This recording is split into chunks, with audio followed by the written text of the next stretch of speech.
delighted to give you guys the opportunity to hear from Sørina this morning. So, Sørina, thank you.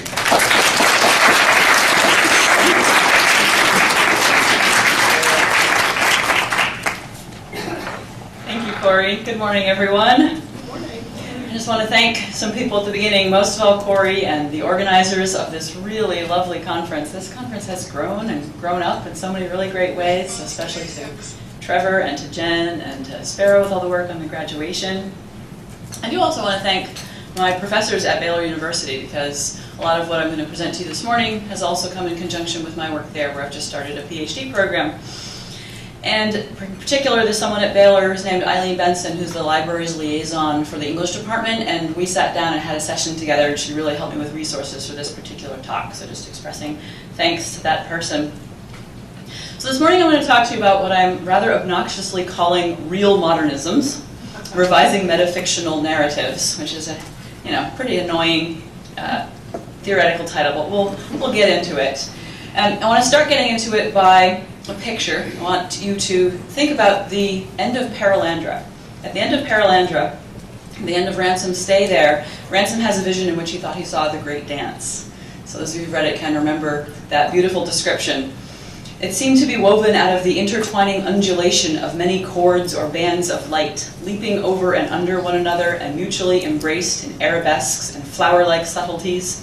Each figure, as he looked at it, became the master figure or focus of the whole spectacle, by means of which his eye disentangled all else and brought it into unity. And of course, you all know how much a fan I am of dance, so it's not surprising this is an important passage to me.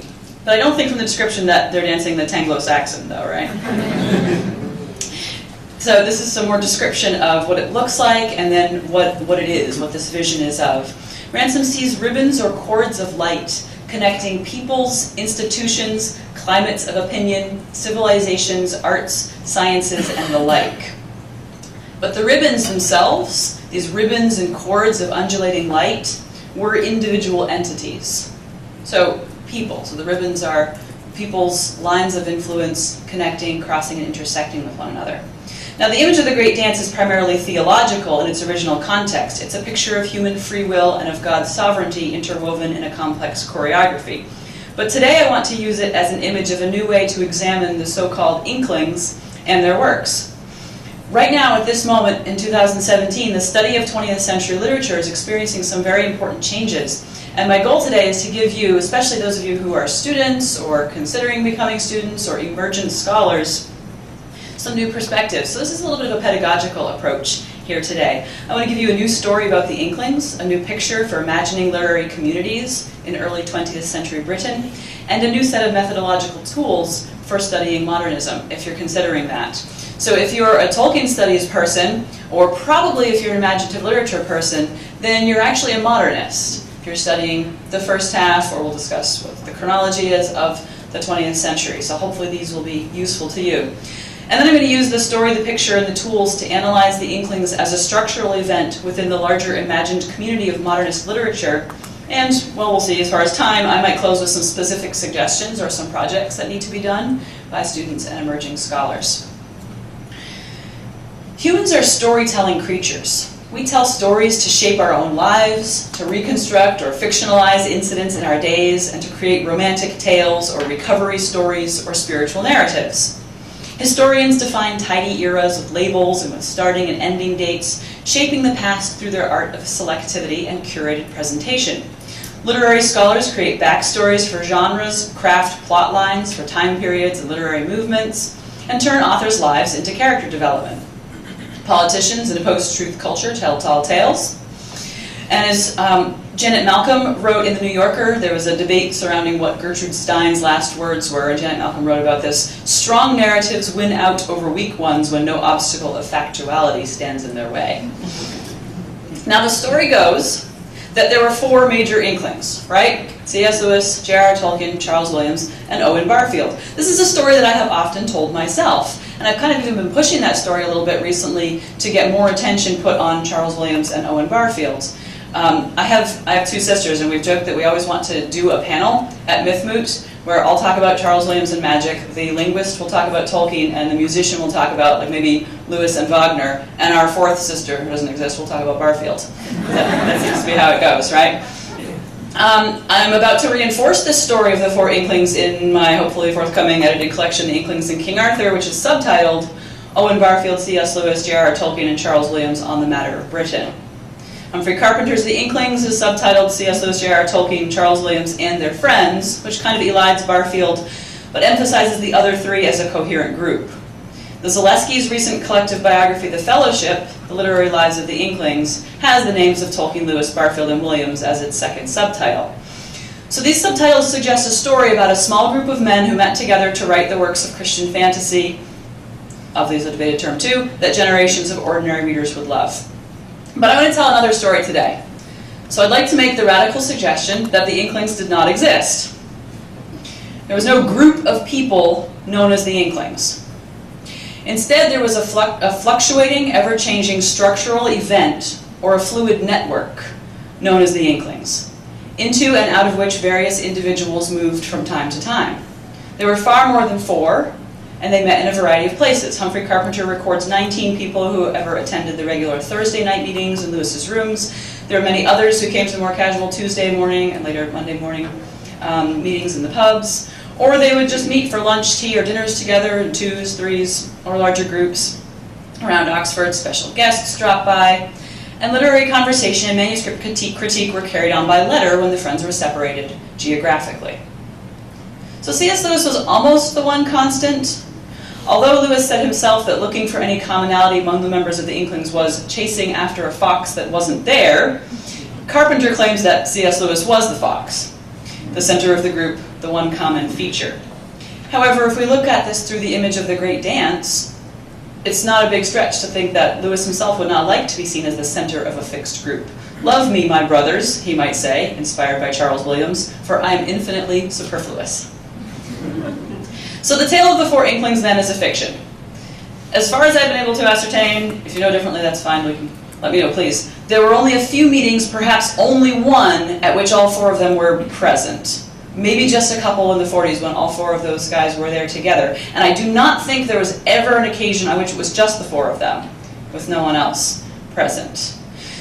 So they were not primarily a closed group of people, nor a physical space, nor even a regular predictable occurrence. And Inklings was an iteration or an expression of a fluid network. Okay, so who cares, right? Why does this matter? Well, the reason it matters is because of the other more insidious fictions that it has then generated. Academia, when it has acknowledged the Inklings at all, has told tales of how these four men retreated from modernity into Lewis's rooms at Oxford, where they could indulge their white bourgeois chauvinistic medievalist fantasies while the world outside moved on. So some of those facts might be correct. They were white and male, but some of the facts are not. Their class status ranged from Charles Williams, who was raised in dire and dangerous poverty, to the titled peer Lord Edward Christian David Gascoigne Cecil, younger son of a marquis. There is certainly room for concern about sexism in their writing, although good work has been done recently on their complex attitudes towards gender and sexuality, and their changing, evolving attitudes as well. And if we look at an Inklings as a fluid network determined more by personal and literary contacts or crossovers rather than by official meetings in a particular place, then who would be the next most obvious person to consider in that network? Dorothy Sayers. Anglican Christian, first-class honors Oxford graduate, scholar and translator of Dante, author of serious theological lay works and popular detective fiction, and close friend of Lewis and Williams. Or perhaps we should consider Ruth Pitter, winner of the Queen's Gold Medal for Poetry, named Companion of Literature by the Royal Society, appointed a Most Excellent Order of the British Empire for her contributions to English literature, with whom C.S. Lewis corresponded for years and visited regularly to exchange poems and literary critique, and whom many people speculated that maybe he would marry. Or Joy Davidman, whom he did marry, with an MA from Columbia, award-winning poet, novelist, lay theologian. So if we consider the Inklings as a structural network that emerges relationally and dynamically with the meanings that actors attribute to their social ties that compose this structure, then Sayers, Pitter, and Davidman may be considered as Inklings-ish as the rest of them. So building on Diana Gleyer's work on mutual influence, creativity, collaborative circles, and composition theory and rhetorical practice then, I want us to be telling this new, more dynamic story of the Inklings as a fluid network or a flexible structure of mutual interrelationships and contacts who met, gathered, corresponded, worked together, and eventually drifted apart, rather than as a fixed group, set of physical spaces, list of works, or regular series of meetings. So in presenting this new story about the Inklings, I've argued that the spatial metaphor that's usually used is wrong. If you get a picture of 4 Oxford dons huddled in a room with their faces towards the past and their backs to the world, then you're not getting an accurate image of the Inklings. This phenomenon was a fluid, ever-changing structural network with people flowing in and out of it. I'm drawing here in this section on the work of So and Long, and I'll come more to their article in a minute. So far as an Inklings existed, it was what they call an assemblage of networked ties. I would like you to picture again that great dance with its ribbons and cords of intersecting contacts, connection, and influences. And as the many people who crossed and recrossed to create the structural networks of the Inklings flowed like waves and rivulets of light into one another's lives and work, they brought the world and modernism with them. Their networks overlap so frequently with the writers considered modernists that I suggest it no longer makes sense to study them separately. Now stop for a minute here and remember last night at the Masquerade Ball and the costume contest, right? The majority of the costumes were medieval, elvish, fantasy, right? I only counted 4 that were from the 20th century. My flapper, and there was a Doctor Who, and there was Firefly, and there was a Star Trek costume, right? So out of all those costumes, we only had 4 that were from the 20th century, which is when all these writers lived, right? So I'm kind of saying, in a less academic way, let's have a wider range of costumes next time. In a way, like, let's draw from their context and where they were living as much as from these sort of quasi-medievalist worlds that we love so much, without losing that.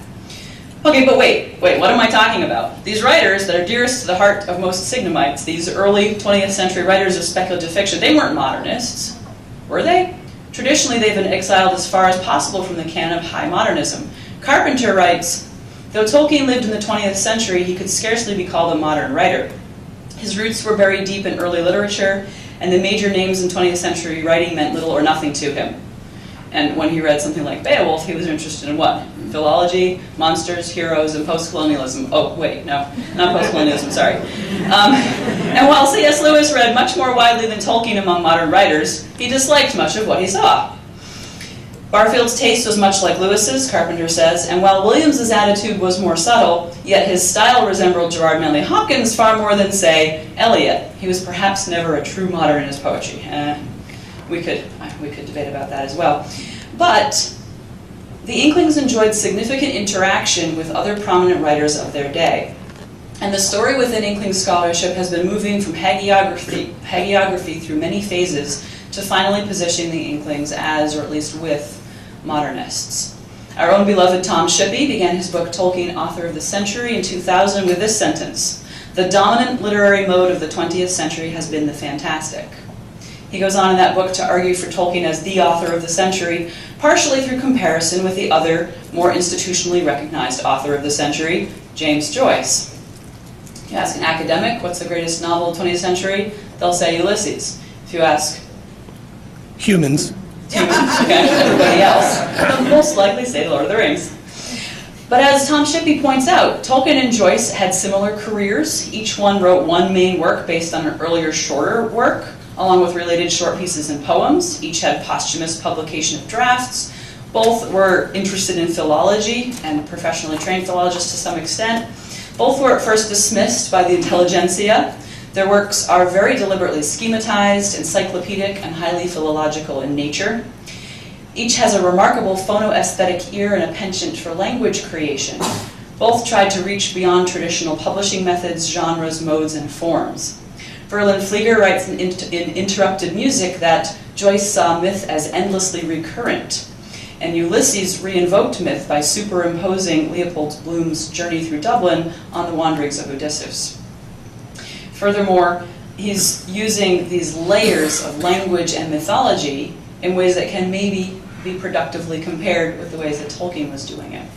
Obviously, Tolkien's legendarium consists of many strata of language and myth, and his untranslated swaths of elvish poetry appeal to the ear much like Dr. Flieger says about Joyce's language, even when they don't appeal to the intellect. If the poem is untranslated, you don't know what it's about, but you can still enjoy the aesthetic or musical experience, much like many readers have experienced with Ulysses, especially if they listen to it as an audiobook instead of reading it on the page. Of course, as Verlin Flieger goes on to point out, Tolkien's mythos was not superimposed upon and a retelling of an existing myth like Joyce's. So even if the differences might be more important than the similarities, I'd like to hear more conversation about the similarities. And in addition to Joyce, Shippey also pulls the other great fantasy writers of the early 20th century into the network with Tolkien: Orwell, Golding, Vonnegut, Le Guin, and Pynchon. In 2003, John Garth, Signum lecturer extraordinaire, published his award-winning book Tolkien the Great War, which traces Tolkien's time in the trenches, thus drawing in the ribbons connecting him experientially and ideologically to all the other young writers who are considered war poets, such as Richard Aldington, Edmund Blunden, Rupert Brooke, Robert Graves, Wilfred Owen, and Siegfried Sassoon, all of whom Garth discusses in his book. Lewis and Tolkien, of course, each fought in some phase of the Battle of the Somme. Lewis was wounded, while Tolkien contracted trench fever. Each lost some of their closest friends in the war, and each published poetry during or right after their service. And Verlin reminded us yesterday that Lord of the Rings is fundamentally a war novel, and particularly a World War I novel in some fundamental, important ways. And then moving more recently, showing you sort of the trajectory where scholarship on this has gone. In 2009, Sanford Schwartz's important study, C.S. Lewis and the Final Frontier, Science and the Supernatural in the Space Trilogy, followed the ribbons of Lewis's network associations with the scientific conversations of his day, arguing that Lewis's work should be viewed not as a casual dismissal of the modern imaginary, but as a searching exploration of its possibilities. And Schwartz showed the threads that bound Lewis's work with Wells, Bergson, the Huxleys, and with those who were speaking out against eugenics, vivisection, and Nazi aggression. As a side note, Sandy Schwartz, by the way, was secondary reader for the thesis of our own Dan Kinney, so there's another bright spot of the crossing ribbons in our own literary network. And Ralph Wood, who teaches at Baylor where I am, in his important recent book, Tolkien Among the Moderns, begins with this straightforward refutation of the critics. JRR Tolkien is neither an escapist nor an antiquarian writer. On the contrary, his work addresses the most clamant questions of our age.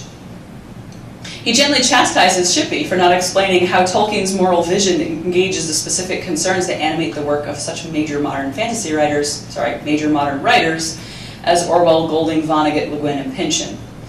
Wood's book then goes on to follow the bright ribbons that connect Tolkien with those writers and with Nietzsche, Joyce, Iris Murdoch, Emmanuel Levinas, Czeslaw Milosz, and others.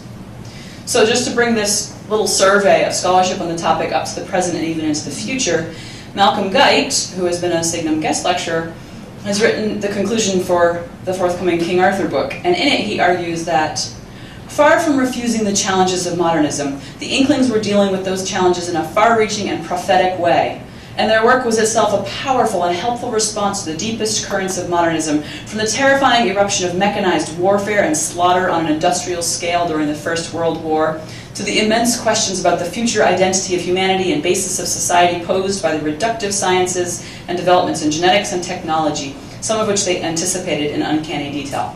Okay, I'm sure you're getting the picture. I'm trying to paint an image of a vast, coruscating, fluid network of connections between the Inklings and their contemporaries. Think of each interaction as one of those bright spots occurring when the ribbons of light crossed in the vision of the great dance. I believe that this picture is more accurate, relevant, and generative than the picture of four old guys in a room with their backs to the world. I'll return to this picture at the end of the talk to apply it to the Inklings network in context. But literary scholarship, as I alluded to at the beginning, is at an important moment of transition that I think will allow me and you to do important, exciting work using this new picture as an analytical model. So if you're thinking of a thesis project or a paper or something coming up, there are opportunities right now in the ways that scholarship is changing that you can take advantage of. So now I'd like to introduce you to some hot new concerns in literary academia. My goal is to introduce you to the state of play on modernist studies, give you a new set of methodological tools for studying modernism, and to consider this as a route, as an option alongside medieval studies or philology as a possible career path. Right now, the dialectical opposition between modernism and postmodernism is being remapped, and the master narrative of literary history is being reappraised, as well it should be. the field is asking, as it frequently does, what is modernism? Is it defined by characteristics? Is that circular reasoning to define it by characteristics? When was it exactly? Are we talking, nice and tidy 1900 to 1950? Is it the period of and between the two world wars? Does it reach back into authors we can see anticipating these movements? When does it end? Does it go all the way through the 1970s? Is this even a useful term at all? Was it an ideology, a group of people, or a time period? Was it geographically, thematically, or chronologically defined? Or did it overflow or transgress such boundaries? And then obviously for our purposes today, what is modernism's relationship to these Oxford fantasy writers? These are important questions that each generation of scholars studying 20th century literature must ask again and again. The older narrative of modernism is being replaced with a more fluid and dynamic one, parallel to the re-imaging I'm recommending for Inklings studies. According to the book Bad Modernisms, modernism first became a leading topic of critical disquisition during the Cold War, and at that stage the prevailing story was that Eliot, Pound, Joyce, and Woolf were the quintessential modernists, and it was seen as bad, naughty, countercultural, oppositional to authority and mainstream academics. It rejected or rebelled against uncritical endorsement of traditional forms, rejected uplifting sentiments and happy endings. However, critics from the end of the 20th century and onwards have been questioning and complicating that story. Of course, less widely known women writers and authors of mass cultural fiction, who have hitherto been seen as neglecting or resisting modernist innovation, have been brought into the modernist canon, as boundaries of time, place, authorship, and genre have been replaced with these more fluid networks I keep talking about. For a while, it became rather passé to study modernism at all. You couldn't be cool in academia and call yourself a modernist. You had to be a postmodernist if you wanted a career in literary mainstream. The Chronicle of Higher Ed reported in 1999 that postmodern criticism damned modernism as obscure, elitist, and politically disengaged at best.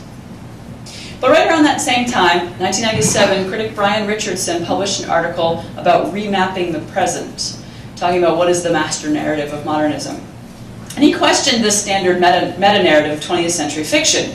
According to Richardson, the received story that described 20th century novels said, okay, we had realism, then we had modernism, then we had postmodernism, this very neat and tidy sort of three-phase development of the 20th century novel. And that literary criticism at the same time had moved from humanism through formalism to post-structuralism.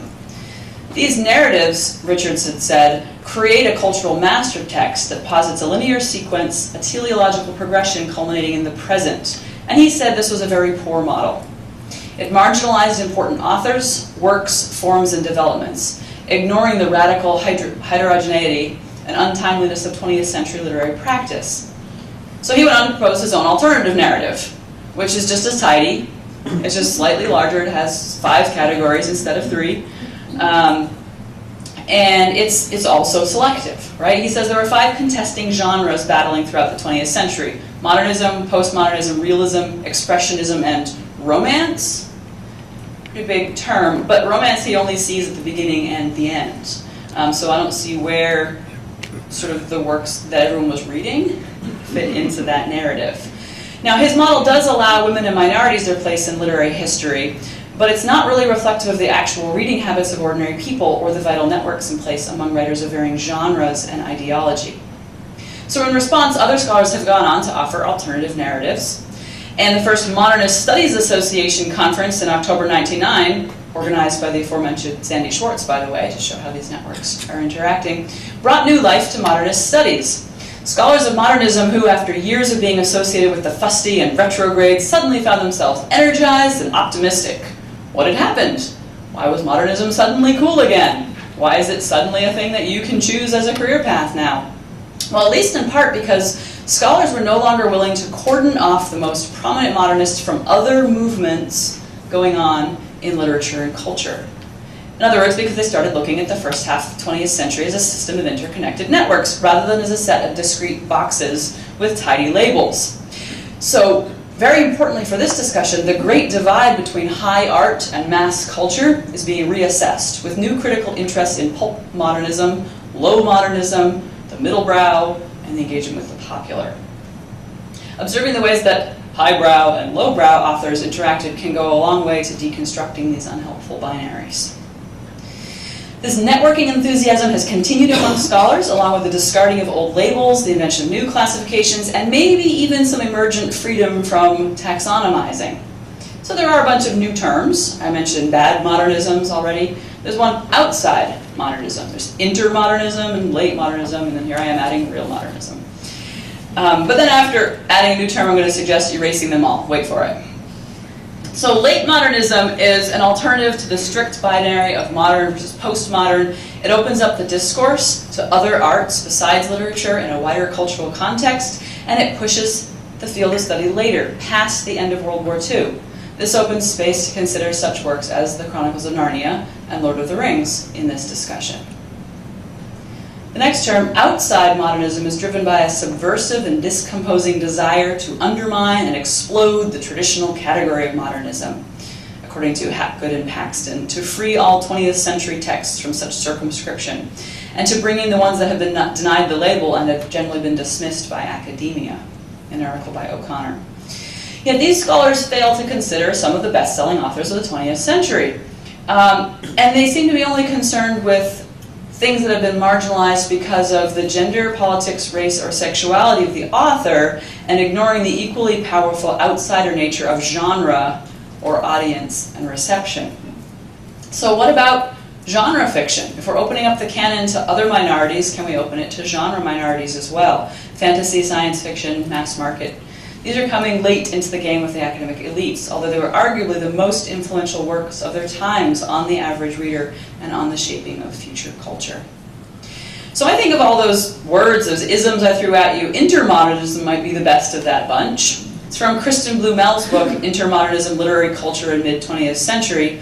It's a bit more realistic. It examines the works that are found in the interstices between the officially recognized and the commonly anthologized mainstream, the canonical works, and the ones that do not get on the academic publishers' backlists and do not get on university courses that study the 1930s and 40s. Now, in her list of intermodernists, she includes C.S. Lewis, Dorothy Sayers, and Tolkien on this list of boundary crossers. But shockingly to me, not Charles Williams, who is about as intermodernist as they come.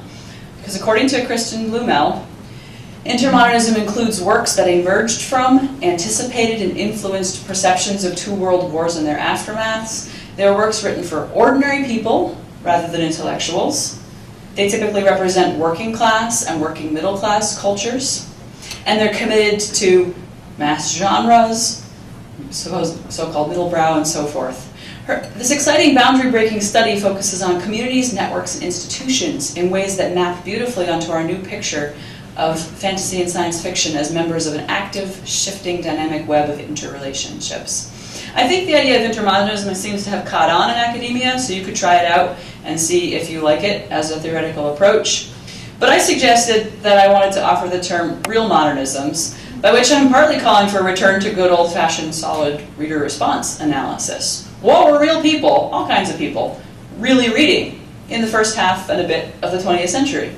What do publishers' records, sales figures, and popular polls say about what modernism really was? Shippey did a lot of this work in Author of the Century. But because of the exciting new tools available to literary scholars, I'm not calling for a turn back, but a big push forward. And what is happening right now brings us back to that image of a network, a web, or a map of interrelationships. And this is the relatively new field or new application to literature of the field of network analysis. And here I'm drawing on that paper I mentioned earlier by Richard Jean So and Hoyt Long. So literary network analysis is just becoming fairly standard work in the hot new field of digital humanities. And you've been hearing a lot about that this weekend with the Lexomics projects. So this article took a look at high modernism as a network through a new kind of structuralism that uses hard historical and sociological data on the cusp of the computational turn and digital humanities 2.0. They encourage literary scholars to make innovative use of empirical techniques like survey data, social network analysis, to discover the correlation between the artists and their works and their field and their networks and so forth. And they graphed this data to show who was interacting with whom. Now what they did specifically in this article was they examined the publication history of 35 major American poets, according to which periodicals they published in between 1917 and 1918. So you could just see who was published with whom in the same graphs. And it's kind of cool because then it allows you to do some really interesting things like, well, what would happen if Langston Hughes had never been born? And you just click and you take Langston Hughes out and you see how the network falls apart. And you see how so much of what was going on depended on this one poet who for a long time was himself marginalized from the canon and from the studies.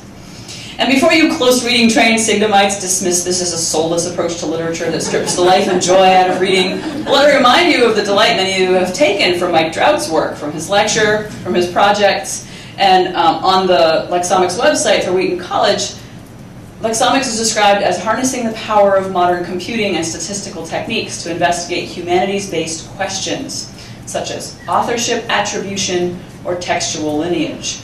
Lexomics methods complement traditional humanities methods of literary interpretation rather than replacing them.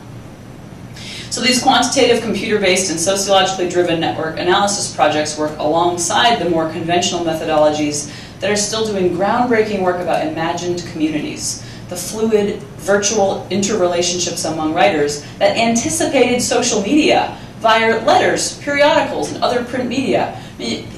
A magazine is being published every month, and people around the world are reading it all at the same time and writing letters to each other and reviews. So they're essentially doing Goodreads on paper, as far back as the 19th century. And not to mention good old-fashioned face-to-face conversation. Wow. But that admittedly leaves less of a paper trail for scholars to examine. So I encourage some of you to explore the ways that network analysis, other digital humanities tools, or merely the new flexibility about terminology, genre, and inclusion could enrich your studies of Tolkien or any other literature that you're interested in. So I've now given you a new story of the Inklings as a fluid network rather than a closed group, a new picture of their network in a larger modernist context, and new tools for redefining modernism and analyzing these social groups. So now I just want to give you a very, very brief glimpse at the Inklings as a structural event within the larger imagined community of modernist literature. Just one case study. I've started graphing, charting who interacted with whom. So if you list those four big high modernists that we tend to think of, maybe Joyce, Eliot, Auden, maybe Yeats, late Yeats, and choose some other important writers of the time, Woolf and so forth. So I started charting, so who met the Inklings in person, who reviewed each other's works, wrote letters to each other, published about each other in print, or wrote about each other privately in letters. And trying to see where this is going. So I'm going. So I just want to talk through some of the highlights of the story of W.H. Auden and the Inklings network. More work has been done on Eliot and the Inklings, but not quite as much on Auden. And maybe the Auden interrelationship is the most vivid part of this picture. So I'll probably end with this bit on Auden for you, so we have some time for some questions. So I hope that this will give you a snapshot of this real modernism that I'm talking about. So in 1925, W.H. Auden matriculated at Christ Church College, Oxford, and this is the same year that Lewis became a Fellow of Magdalen and Tolkien was elected Professor of Anglo-Saxon. Auden was tutored by Neville Coghill, an important Inkling. He attended Tolkien's lectures in Anglo-Saxon, and these determined his vocation, specifically Tolkien's lectures that set him to be a poet in the specific style that he chose. In 1936, Lewis called Auden one of the few good young poets and a rare writer of stoical pathos. So that's kind of an exception to Lewis's hatred of modernism, although, hang on, don't count on it yet. In 1937, Auden and Charles Williams met in Williams's professional capacity as an editor at Oxford University Press. And this was an incredibly important meeting for Auden. He said he was overwhelmed by the presence of personal sanctity. And it was Williams personally and through reading Williams' works that led to literary conversations and led to Auden's return to Christianity later in life. And he continually reread The Descent of the Dove. He wrote fan letters to Williams telling how much he had been moved by it and how much Williams had influenced him. And ended up quoting from Williams in some of his poetry. However, I think this was 1941, Lewis wrote to Warney, "Poetry with the Eliots and Audens has become such a horror that the real thing now mainly survives in verse not intended to be fully serious, e.g. there is more real poetry in Punch now than in many of the highbrow periodicals." And he says almost the same thing in another letter. And in writing to E.R. Edison, he says, "All the clam jamfrey and whimperings of the rascally octors in these latter days as the Eliots, Pundas, Lawrences, and the like." Now, writes them all off. Meanwhile, Auden is writing Charles Williams a letter in praise of Region of the Summer Stars, and then reviewed The Great Divorce quite positively in the Saturday Review of Literature in 1946, and was a huge fan of Lord of the Rings. He even got his hands on a set of galley proofs and then reviewed it many times in the New York Times, in British and American journals. He reviewed each volume of Lord of the Rings as it came out. And in response, you probably know this, in 1955 Tolkien wrote Auden a very long letter in response to his review of Fellowship. And Auden was going to be doing a talk about Tolkien on the BBC and had asked for some information. And this is a very, very important letter in the Tolkien Letters collection, in which Tolkien talks about allegory, phonoaesthetics, the Atlantis complex, linguistic conditioning, the Green Great Dragon, the Kalevala, the origins of the Hobbit, and Snurgs. And that was to W.H. Auden. And then, even though Tolkien, of course, appreciated Auden's very positive reviews of The Lord of the Rings, he wasn't always happy with them. Oh, surprise, surprise. So he wrote Auden a big, long letter that apparently he didn't even intend to send. It was more like an essay that he wrote for himself in response to one of Auden's reviews. So we can see his thoughts there sort of nuancing Auden's interpretation. And in 1956, after Williams's death, Auden wrote the introduction to The Descent of the Dove, wrote an article about coherence, on his travels, enjoyed meeting anyone who was an addict of Tolkien or a Charles Williams fan. And then he and Tolkien started writing works for each other publicly. The English and Medieval Studies presented a festschrift to Tolkien on the occasion of his 70th birthday, and Auden contributed a poem, a short ode to a philologist. Then later, Auden wrote the liner notes to a collection of poems and songs of Middle-earth. And Tolkien responded by writing a poem for WHA in parallel Old and Modern English. He called it a tardy tribute and token of thanks to W.H. Auden. So these are some of the ways that the lives of this supposed high modernist and this supposedly backwards-looking, medieval fantasist interacted. Close this section with another quote from a letter from JRR Tolkien. He said, "I did not know Auden personally as a young man, and in fact I've only met and spoken to him very few times in my life. I am, however, very deeply in Auden's debt in recent years. I regard him as one of my great friends, although we have so seldom met." And Auden wrote a poem called A Thanksgiving, in which he lists all people who were helpful to his intellectual and spiritual development. And he includes in there Charles Williams and C.S. Lewis, who specifically guided him back to believe when Hitler and Stalin forced him to think about God. So that's just one little narrative to bring this extremely brief glimpse of network analysis to life. There's a lot more work that could be done to expand this analysis, to make graphs and charts of all these crossings and interrelationships, and contribute more material to this study that's just beginning to be explored about the overlapping, fluid, interpersonal, and imagined communities of English language writers in the 20th century. So I've told you a new story in Inkling scholarship today. Now it's time for a new chapter in this story. Where are we going next in Inkling studies? What new chapters and pictures and metaphors do we need? What will you younger and emerging scholars contribute to this story?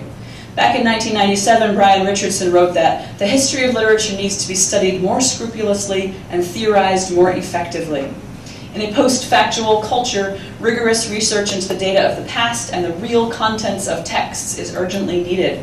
Hence, digital humanities is not a way of getting further from the text, but a way of getting back to the texts after postmodernism made us skeptical of texts and language and meaning. Some stories are truer than others. The great tales never end, but they need to be retold constantly for each generation.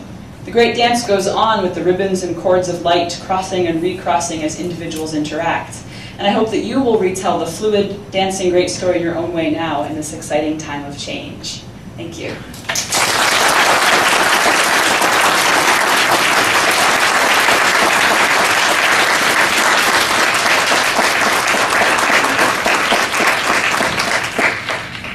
A few minutes for a couple of questions. Richard. So, I think what you're challenging us to do is to say, all right, the story that we told ourselves about these categories it's not a useful story. Like so I guess my question is, so if we change the categories, completely lost my phrasing. Well, yeah. So if we're changing the categories, I guess I guess the answer is just to test the hypothesis. Like, how do we know that the new category is a true story? But then I guess secondly, it sort of calls into question. I mean, how useful is the distinction of this person is a modernist and this person is a XYZ? Like, how useful is that distinction even become?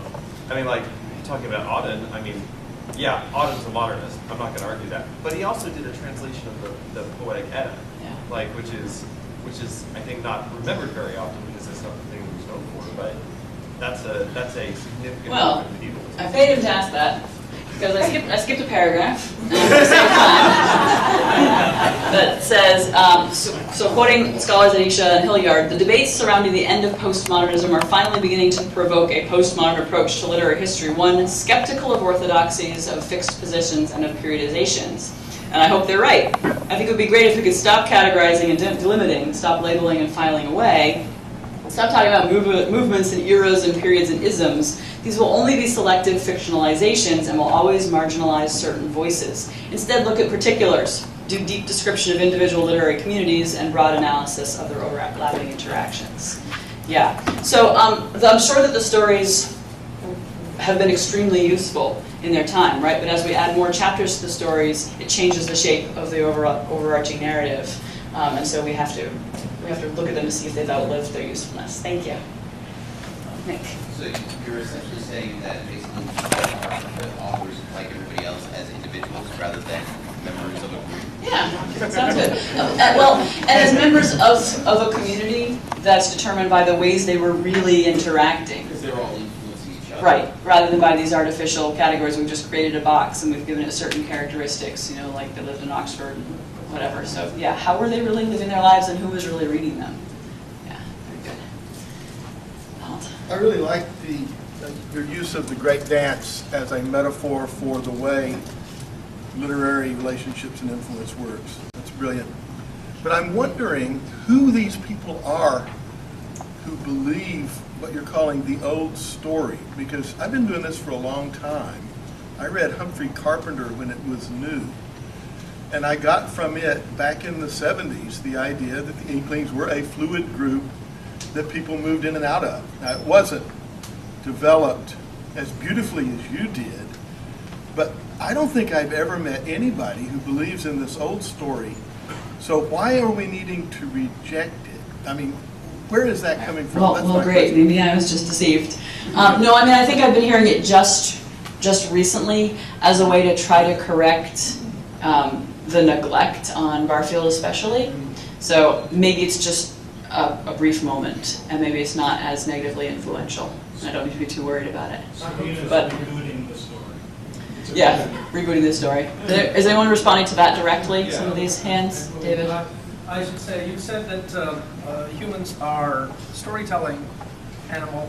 We are also a list-making and categorizing animal. Yes. And I discovered this to my cost when I reproduced Humphrey Carpenter's list of the, which might call the 19 canonical Inklings, is in the biobibliographical appendix I wrote to Diana Gleyer's The Company They Keep.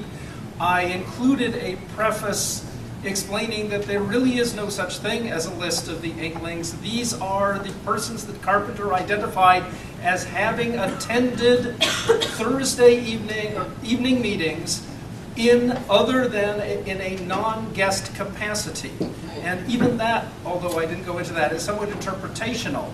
It's just a useful thing, but it has been taken as a list of the Inklings, period. Even at that, there were other people who attended the Inklings, there were other people associated with the Inklings. You identifying those three women was a magnificent suggestion. And not all of them had anything to do with the others at the same time. There are some people who were only 1930s. There are some people who were only after World War II. And it's useful to think of it not necessarily as a network, but also as a kind of fluid, a river stretching through time and taking on different characteristics as it goes through different parts of the banks. Great, thank you. I also skipped the page and a half of 7 suggestions for project scholars could do, in which I cite your work on that as well, and say take this and graph it as a network analysis. Corey. my quick answer to that would be, you're right that among people who study the Inklings, like, that's been known for a long time. But among the people who read Tolkien and Lewis, it's not known. And here's one piece of data I would cite for that. The Lord of the Rings Online, video game, right? They included an homage to the Inklings in the game. In Mickle Delving, there's not, there are a number of named pubs in the Shire, and they're all included in the game. But it's not mentioned what pub is in Mickle Delving, and there must be at least one good pub in Mickle Delving. So the pub that they created, they called the Bird and Baby. And in the back, there is a room which conspicuously, well, actually fairly inconspicuously, has a rabbit sitting in the corner for no reason that most people don't understand. And in that room, you find characters who, they don't actually use their real names. They sort of alter the names. But what do you see in that room? You see a Lewis character, a Charles Williams character, and a Barfield character sitting around and talking about when the Tolkien character is going to show up, right? And my point is simply, for most readers, like even for devoted fans of Lewis and Tolkien especially, there are no devoted fans, of course, of Williams and Barfield, which is sad, but it's true. Just big fans. Exactly. Anyway.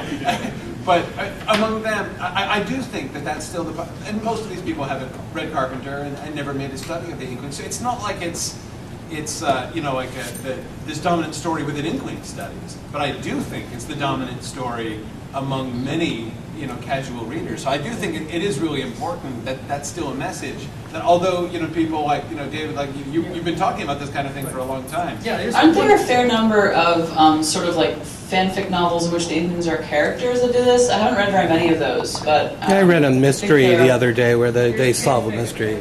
Well, true. But specifically, like Looking for the King, I think, is one of those. Yeah, that's the one I read. Okay. Most people don't know. The Inklings never met in a pub. Never. People who were Inklings, however, did meet in a pub, but they met in about 5 different ones. But there's no such thing as the Inklings, so we're okay. All right. Well, the Inklings had their work. I'm gonna take this question, David. That's what did meet in a pub. Yeah. Exactly, James. Oh, yes. I just love the way that you've created a new paradigm and you've said, okay, let's not look at the categories the way we've looked at them before, and let's look at them as interconnecting ribbon-like networks. And I think that's great. I think another problem is the exclusivity of categorization. We say this author is a modernist or a postmodernist or a realist or an intermodernist or whatever it is, but it's one box. It's the difference between Microsoft Outlook and Gmail. In Microsoft Outlook, you've got a message, and you've got to put it into one category. You can't choose another one. With Gmail, you can put tags. You can put tags on mails. And the problem is so just as Richard said, we've got one author who was a modernist, but also did work on the Elder Edda. He's got 2 tags. Yeah, most authors have many tags. And when you have a category that you can put people in, you're also keeping people out from that category. And then people tend to use labels to be pejorative too. So if you're not the such and such, that's the hot label to be studied right now at the MLA or whatever, then you're not worthy of study. Good. Other questions?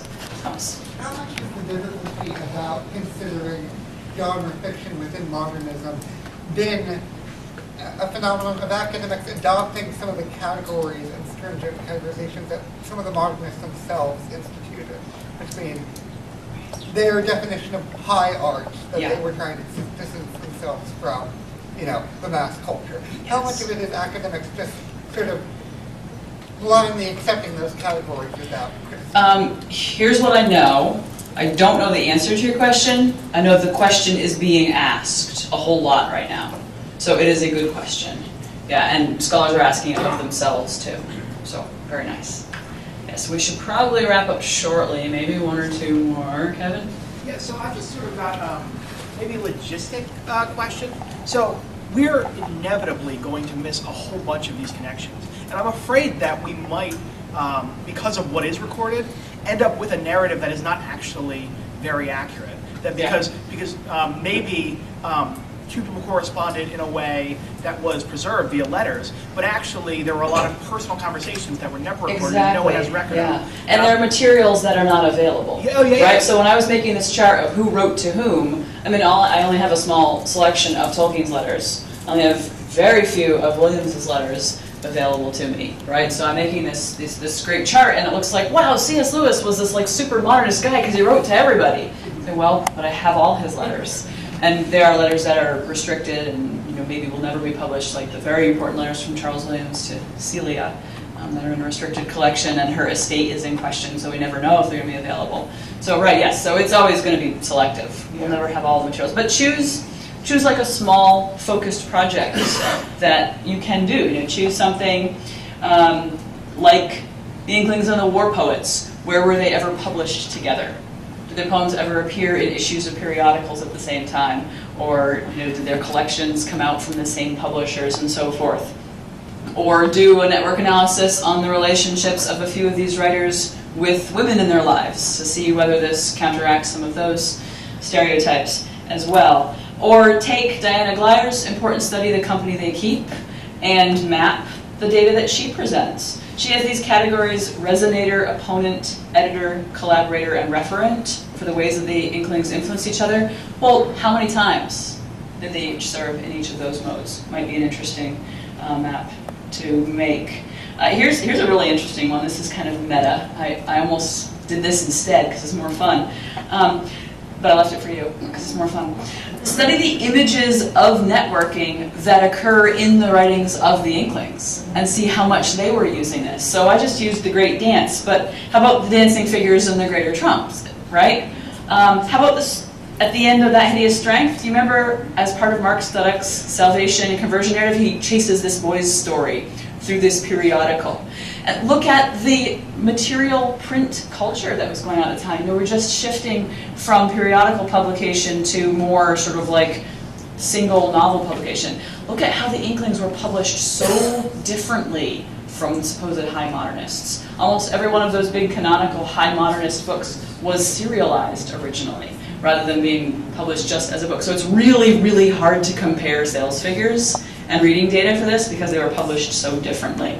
Okay, I'm now going on beyond my time. So I think I will stop, and I see there are more questions. Just come and ask me. Thank you.